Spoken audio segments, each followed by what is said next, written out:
What is going on, YouTube? Welcome back to another video. Of course, in the title you guys see, we're going to be talking about why I switched on my nano tank, the A80 out for this Amazon light that costs $70. It costs half the price, actually more than half the price, but yeah, anyways, we're going to get into that. I'll give you guys a couple updates on the nano Reef tank and then a couple updates on the Pico anemone only tank. So we got a lot to talk about. Let's get into it. So before we talk about the light switch on both of these aquariums, I want to talk about the Pico tank first because it has something to do with the lighting setup. So it all kind of works out together. I'm gonna go ahead and turn on my actual bedroom lights because, as you guys can see, the aquarium is impossible to see and I can't even change the Kessil because it's broken. So let me explain. We got the bedroom lights on, which ruined the ambiance, but we have to explain what's going on. I posted this tank on TikTok. If you guys aren't following me on TikTok, go check it out. But I got a lot of backlash for putting this maroon clownfish in this 3.7 gallon Pico Reef tank. And looking back on it now, it is completely true. I don't want to, be that person that tries to take those type of comments and just put them under the rug. I really do listen to what you guys say and I read every single comment. And so I started to think about it more, and like I mentioned in the TikTok, if you guys want to see it, but I said I didn't realize how large the fish was at the store. It looked much smaller because of course it was in a larger tank, and I just underestimated the size of my aquarium. So all in all, it was my fault and I do apologize. I would never want to put a fish in a setup that isn't nearly equipped for that fish. But also, with that being said, he is the only fish in this setup. It's a bare bottom tank. I do weekly water changes. There's an abundance of flow in the tank. I do minimal feeding. So I've taken every precaution to make sure that this fish is okay and it's in a somewhat okay setup. That's the best way I can explain it. But with that being said, we are going to upgrade this aquarium. I'm totally fine with putting the 3.7 gallon off to the side. I'm sure we'll find a use for it in the future. But I really want to put this single maroon clown in a 10 gallon setup similar to the Reef tank. So if I have a single maroon in that 10 gallon tank, I think it'll be completely fine. He's a juvenile. He's only about maybe 2 inches at most. So he's a little too big for this tank, but he'll be perfectly fine for the next year or two in a 10 gallon. And then if he gets too big, if it turns out to be a female and she grows to 4 or 5 inches, I'll, put her back to the pet store and hopefully someone else with a larger tank can take her. But for that, we are going to get into the lighting situation. So since I do have to upgrade this tank, I will be somewhat changing out the lighting.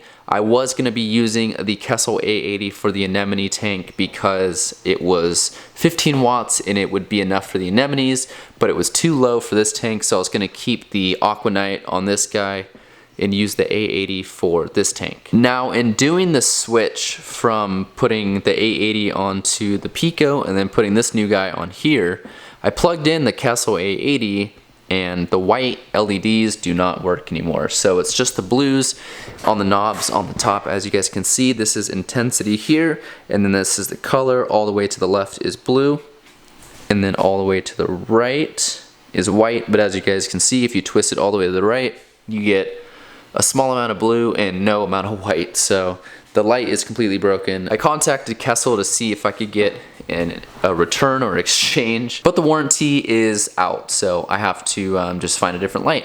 They did have a discount policy, which was kind of nice, but to be honest, this is only a couple years old, and for it to get salt creep and just completely burn out one of the spectrums it's trash. So I'm not going to do Kessil anymore. I tried out their A80. I'm not happy with it.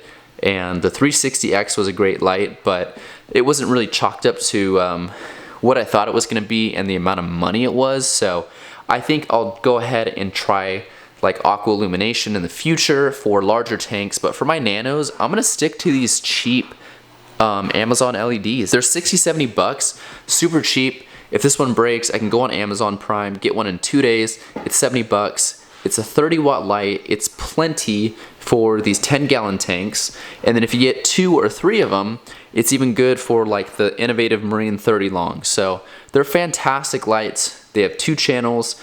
The color they put out and the shimmer is amazing. The shimmer is comparable to Kessil, in my opinion. I don't really see a point in spending 200 bucks on one of these lights when I know these Aquanites are good, they're robust, reliable, and they grow softies and LPS. So I'm completely fine with this. And leading me, I guess, to my final point. When we set up the new tank, whatever that is, it's going to be some sort of 10-gallon. If it's a standard 10-gallon or a cube, we'll end up doing another Hypogera light, and then we'll put this 3.7-gallon off to the side.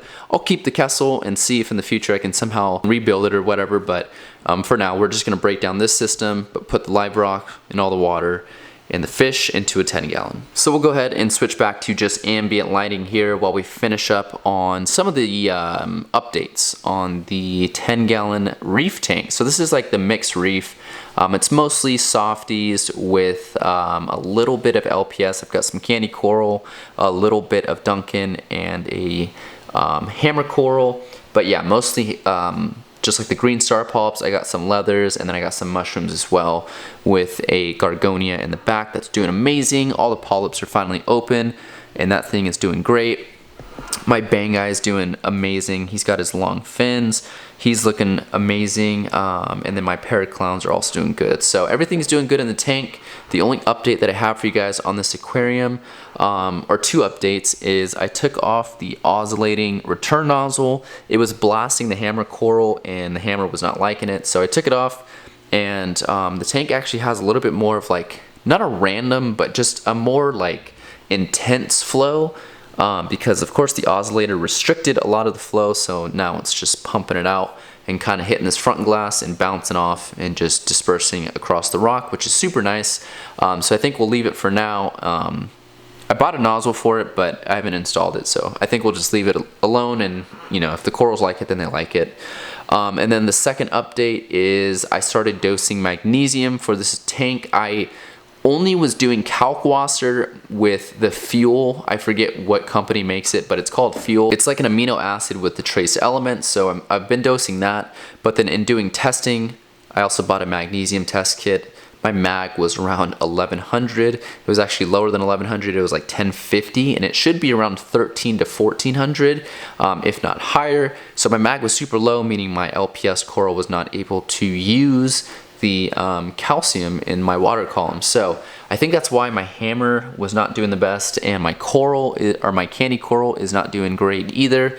But I bought some magnesium supplements, so I've been dosing magnesium, and even after the first dose, I've only dosed it once, I can see a difference in the polyp extension on my hammer coral. So that's one thing I'm excited to see. I'm gonna keep dosing that, see how the tank does. I've been upping the light a little bit, so I'm trying to eventually get to using the full 30 watts. I think probably the next week we'll be able to bump the light up to 100% intensity, if not maybe 85%, 90%, something like that. And then yeah, I think that's about it. We got flow dialed in.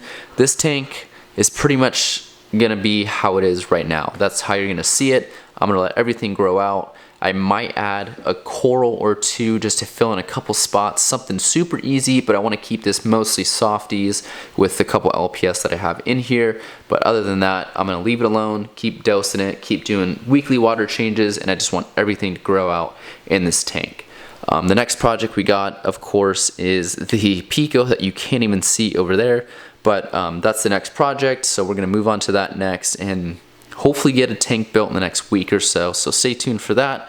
But with all that being said, I hope you guys enjoyed today's video. Got a little bit of insight on why I switched my LED light out on the Nano Reef tank. But yeah, more to come. If you guys have any questions, please comment down below. Also check out the socials, link is in the description. With all that being said, I will catch you guys in the next one. Peace out.